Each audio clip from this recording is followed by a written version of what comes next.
Selamat pagi anak-anak.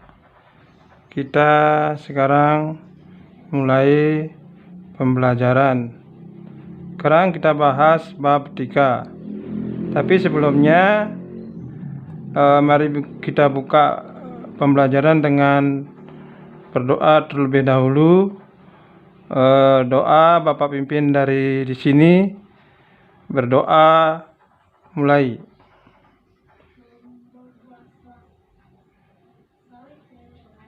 Selesai. Nah, sekarang kita mulai pelajarannya. Untuk itu kalian sekarang silakan buka Google Classroom. Di sana Bapak sudah kirimkan materi pembelajaran kita sekarang di bab 3. Silakan buka dan pelajari. Bapak tunggu hasil belajar kalian. Kemudian kalau ada permasalahan silakan sampaikan melalui WA atau melalui Classroom.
Jadi, kedaulatan adalah kekuasaan tertinggi dalam suatu negara untuk mengatur seluruh wilayah dan penduduknya tanpa campur tangan dari kekuasaan manapun.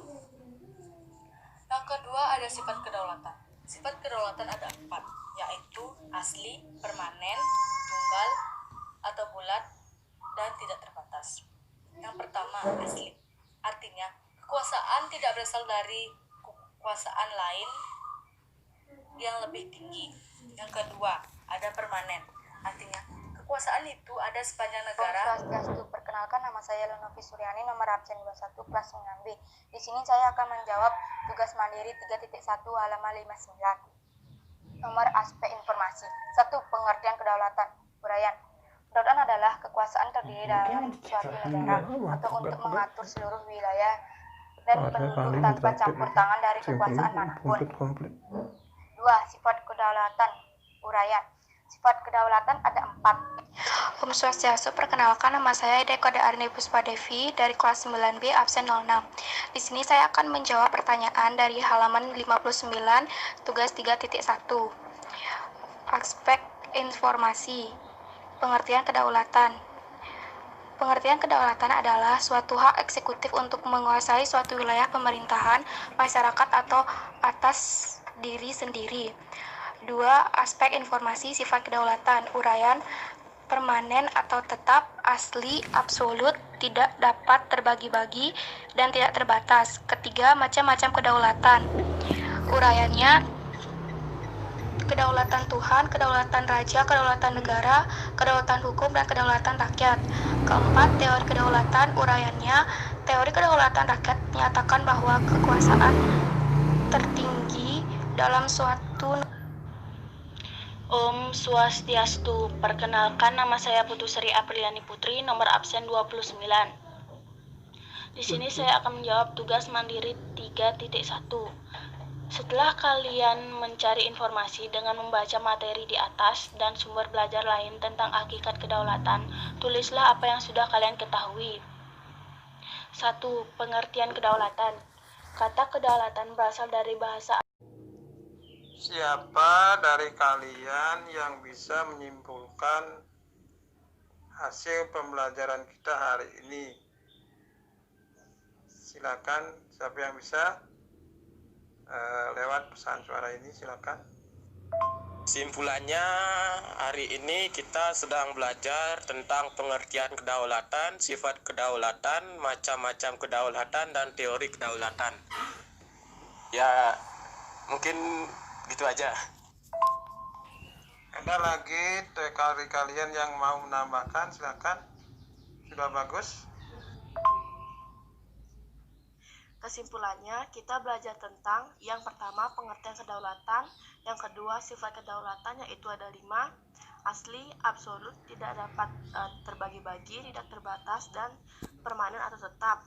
Yang ketiga, kita belajar tentang macam-macam kedaulatan yaitu kedaulatan Tuhan, raja, negara, hukum, dan rakyat. Dan yang terakhir yaitu tentang teori-teori kedaulatan. Kesimpulannya adalah, dari kelima teori kedaulatan, pemegang kekuasaan tertinggi adalah teori kedaulatan rakyat.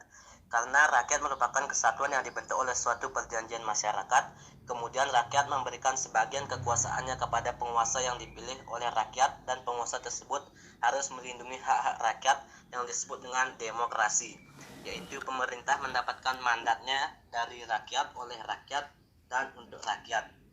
Kekuasaan tersebut juga dibedakan menjadi 3, yaitu kekuasaan legislatif, eksekutif, dan yudikatif.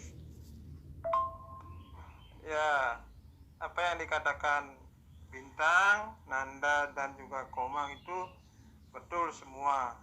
Nah, sebelum pembelajaran kita akhiri, ada yang ditanyakan lagi. Minggu depan kita berjumpa kembali pada bab yang baru. Silakan. Penjelasannya, Indonesia menjunjung tinggi nilai ketuhanan yang Maha Esa. Dulu Indonesia juga terdiri dari banyak kerajaan, dan Indonesia sudah diakui secara de facto sebagai negara. Serta Indonesia juga memiliki sumber hukum tertinggi yaitu Undang-Undang Dasar. Pertanyaannya, mengapa teori kedaulatan Tuhan, teori kedaulatan raja, teori kedaulatan negara, teori kedaulatan hukum tidak diterapkan di Indonesia? Untuk mengetahui sejauh mana pemahaman kalian terhadap materi yang kita pelajari, kalian silahkan buka Google Classroom kembali. Di sana Bapak sudah mengirim soal-soal yang harus kalian jawab, dan skor kalian sudah langsung ada di sana. Setelah mengirim, kemudian klik view skor yang ada di atas. Waktu pengiriman Bapak tunggu 1 jam. Setelah itu maka soal itu akan Bapak hapus. Oke. Nah, untuk hari ini kita tutup pertemuan kita sampai di sini. Mari kita ngaturang para mesanti. Om Santi Santi Santi Om.